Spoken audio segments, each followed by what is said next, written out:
Hi everyone, welcome back to my channel. Today we'll talk about how to price so that you're not too high, you're not too low, and you're meeting your customers where they need you to be. And if you're curious about the 4 pricing strategies I'm going to share for different types of businesses and the stages that they're in, then make sure you keep on watching. Like a lot of what I share here, we really need a clear goal when we talk about pricing strategy, as is with any other business strategy or techniques.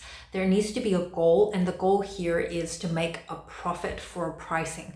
There are 2 types of offerings I want to talk about. It's not whether it's a physical product or a virtual service product. It's more about, is it a commodity or is it a differentiated product? If it's a commodity, it means it can be mass produced. It's very easy to replicate the results that you get from whatever product you're selling, and it's replicable with very similar processes. So for example, Uber, Lyft, all these ride sharing apps sell a commodity service that they get you from point A to point B. And different companies can all use a very similar structure to get drivers to then drive you from point A to point B, and that you track it through an app. That's a commodity that's very easy to replicate, and that can be mass produced. So that's type number 1. The second type of offering is a differentiated product. It could be a product, it could be a service, but the point here is differentiated. And here I mean that it can be mass produced, but the results that you deliver is harder to replicate, and especially harder to replicate with a similar model by someone else. And by this I mean that it could be your own framework, it could be your own intellectual property that's created this process to get the result. So for someone to come in and use the same one, they can't do it legally because it's your own IP. A good example here is Apple products, for example, that they have their own operating system. Even though Windows, let's say take the MacBook for example, Windows have their own operating system, but they can't replicate the results in the same way that Apple can because of their design, because of their own operating system and how they function. So it can be mass produced, not a problem, but other people can't really replicate the same results with the same process, making it a differentiated product. Now, depending on the type of product that you have, whether it's a commodity or actually a differentiated product, the path to profit is going to be different. So for a commodity, it's very important to capture market share, right? You have to have a lot of people willing to buy into your product in order for you to be profitable. The margins are usually a lot smaller, and so you need more people to make it a very profitable business. But if you're selling a differentiated product, trying to capture market share is actually counterintuitive.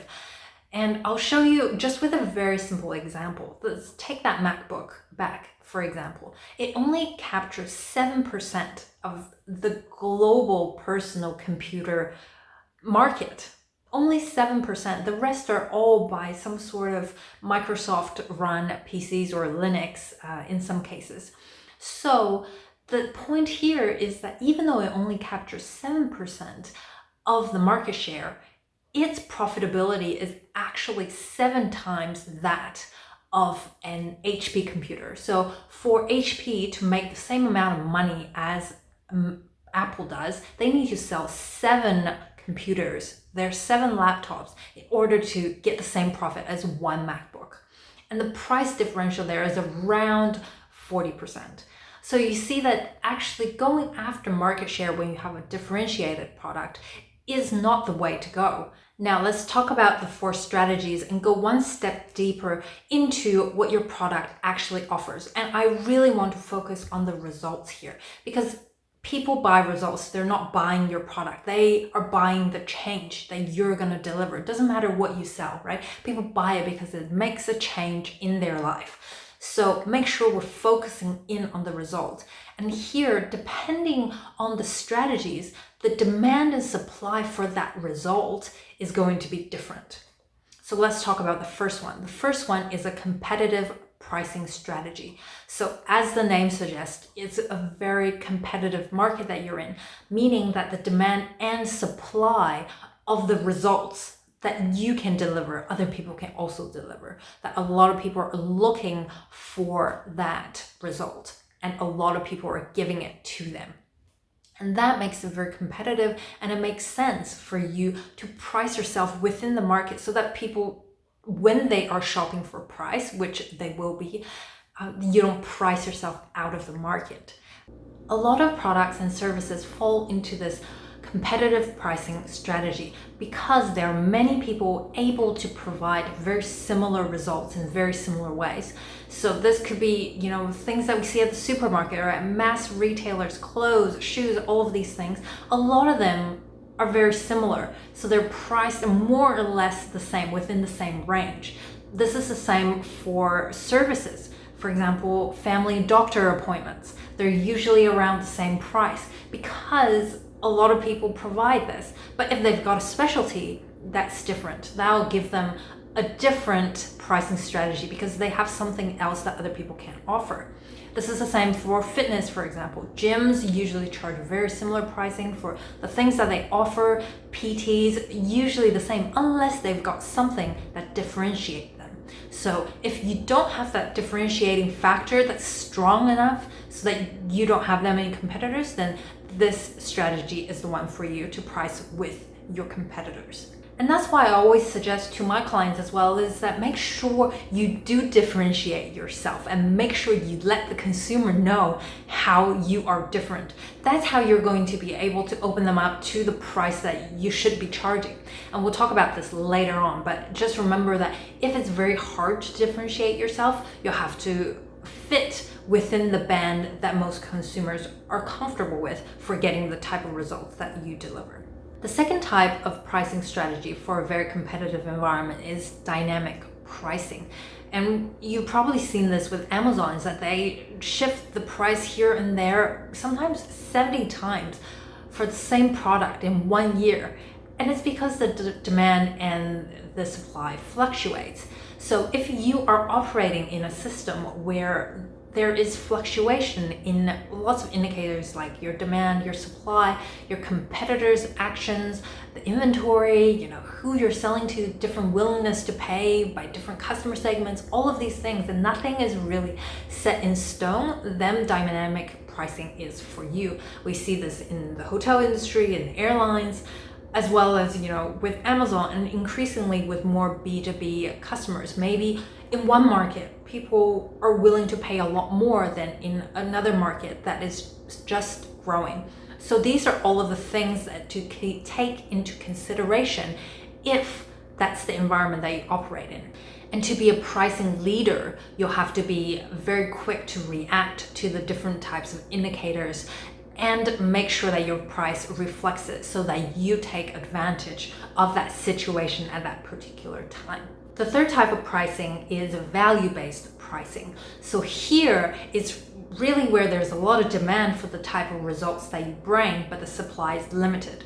So it's a prime example of a differentiated product where you're able to make sure that others can't easily replicate what you're doing, and you have a hold on the supply for that type of results that you deliver. Now, I always get my clients to start thinking here first. Even if they're operating in a very competitive environment, I really encourage them to think about their product from a value-based perspective first. And why I do that is because, one, it really gets them thinking about what am I really delivering here? And one thing I hear really often is that I don't know how to price my product because it's just a random number that I pull out and see if people are willing to buy. I don't really know how exactly I can do research to come up with a number. And the best way, I always say, is tell me what you can deliver for me. So for example, if you are a business coach, how much revenue, how much profit, how much reduced cost can you bring me with whatever it is that you're selling?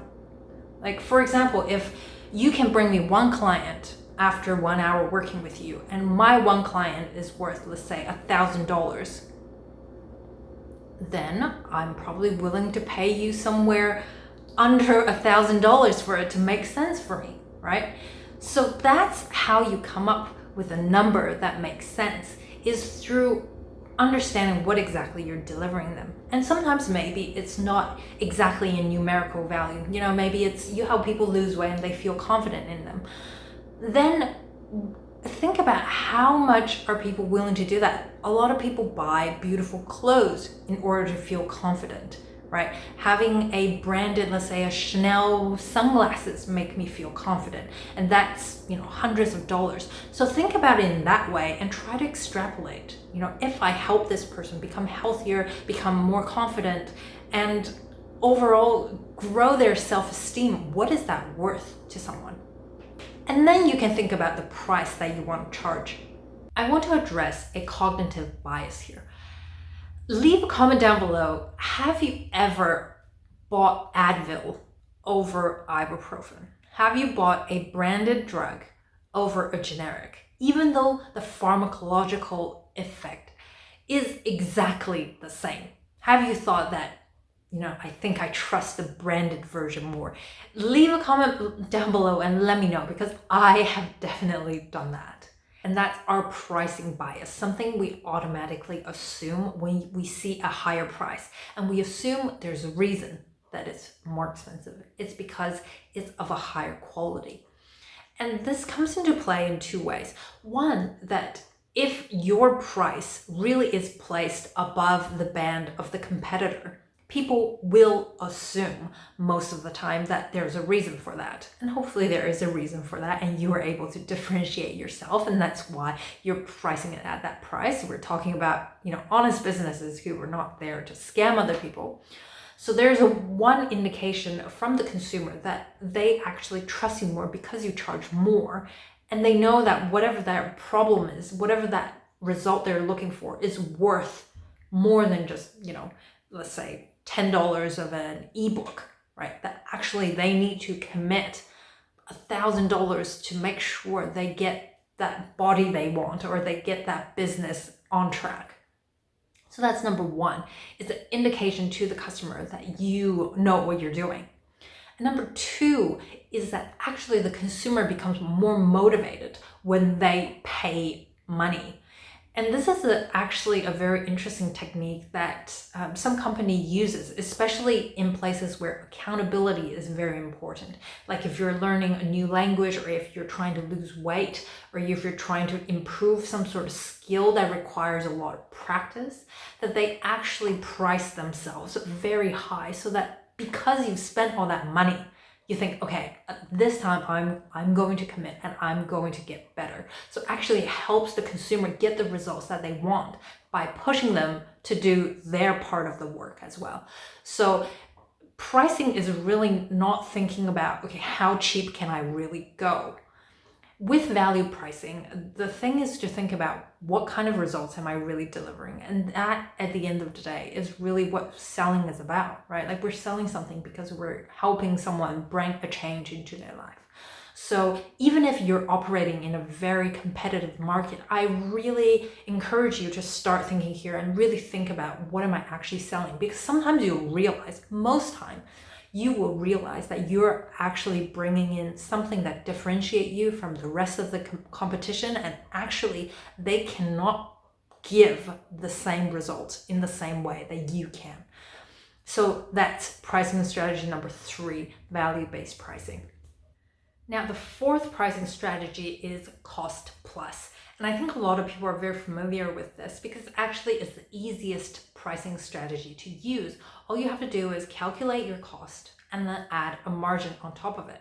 And that gives you your price.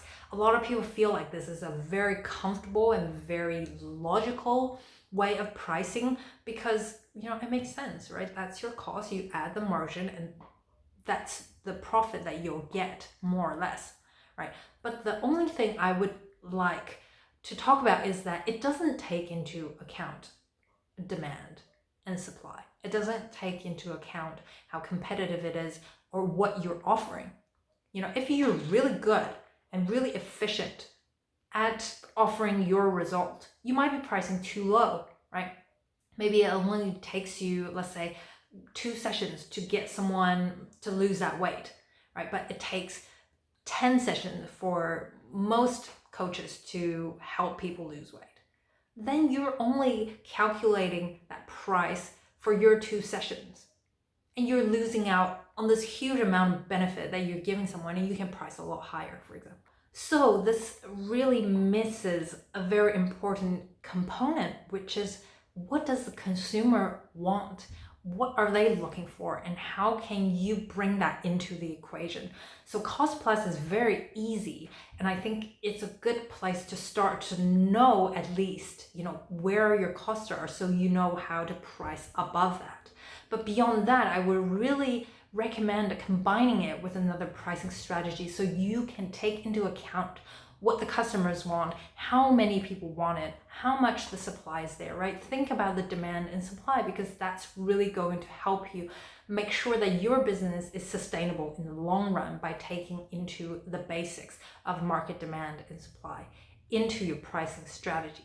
If you thought this video was helpful, make sure you give it a thumbs up and subscribe for more. I also have a newsletter down in the links below where I really synthesize and help you grow a profitable business with my background in management consulting and in law. So make sure you check that out, and I'll see you in the next video.